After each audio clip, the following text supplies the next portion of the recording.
రమ్మన్నప్పుడు వస్తానికి ఆగమన్నప్పుడు ఆగుతానికి నేనేమన్నా మీ తన నౌకరీ చేస్తున్నానా? నానబెట్టి ఆరేస్తా అన్నట్టే ఉన్నది పో వరుణయ్య కథ. అయ్యో రాకపాయే అంత అనలాడుతుంటే సుత ఏ గట్లనే రంది పడతారు అని అలకగా తీసుకున్నాడు. ఇక ఇప్పుడు జర గెరివియ్యవయ్యా అంటే టాప్ గేరేస్తున్నాడు. ముంచుతానికి మునుం పెట్టి దంచుకుంటూ పోతున్నాడు జిల్లాల పొంట. చూద్దాం పారి మరి ఏడేడు ఎట్లెట్లున్నదో.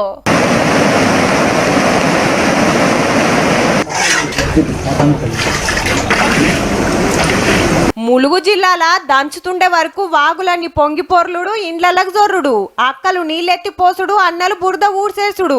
కలువుపల్లిలా నలుగురు వాగుల చిక్కబడితే కాపాడిండ్రు, బడులకు సెలవిచ్చిండ్రు. పంటలన్నీ తెరలైతుండే వరకు రైతులది ఒగగోస కాదు.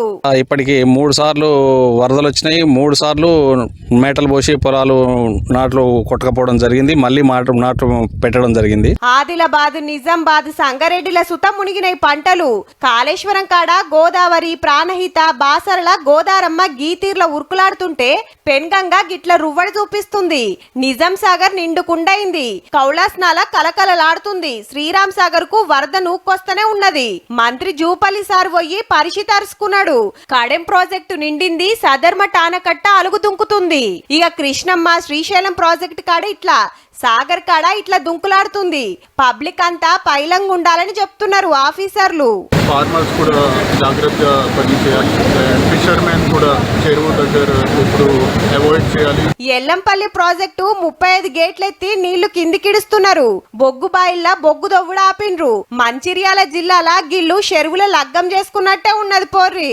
చెరువు నీళ్ళలోనే మొత్తం నీళ్ళలో నడుచుడు. అయ్యగారు కూడా స్టేజ్ మీద నీళ్ళలోనే ఉన్నాడు. అందరు నీళ్ళలోనే ఉన్నది, కానీ పెళ్లి అయితే జరుగుతుంది. నాగర్ కర్నూలు జిల్లా నల్లవాగు వంగుతే స్టూడెంట్లను పుట్టిల్ల దాటిచ్చిండ్రు. కేసార సముద్రం చెరువు అలుగువారుతుంటే ఒక కొట్టుకోబోతుంటే లోకలోళ్ళు కాపాడిండ్రు.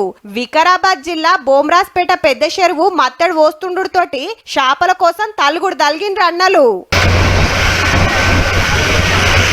సంగారెడ్డి జిల్లా సింగూరు ఎడమ కాలువ దిగ వరకు పంటలన్నీ మునిగినాయి. ఏడుపాయల దుర్గమ్మ కాడ మంజీర దుంకుడు ఆగుతనే లేదు.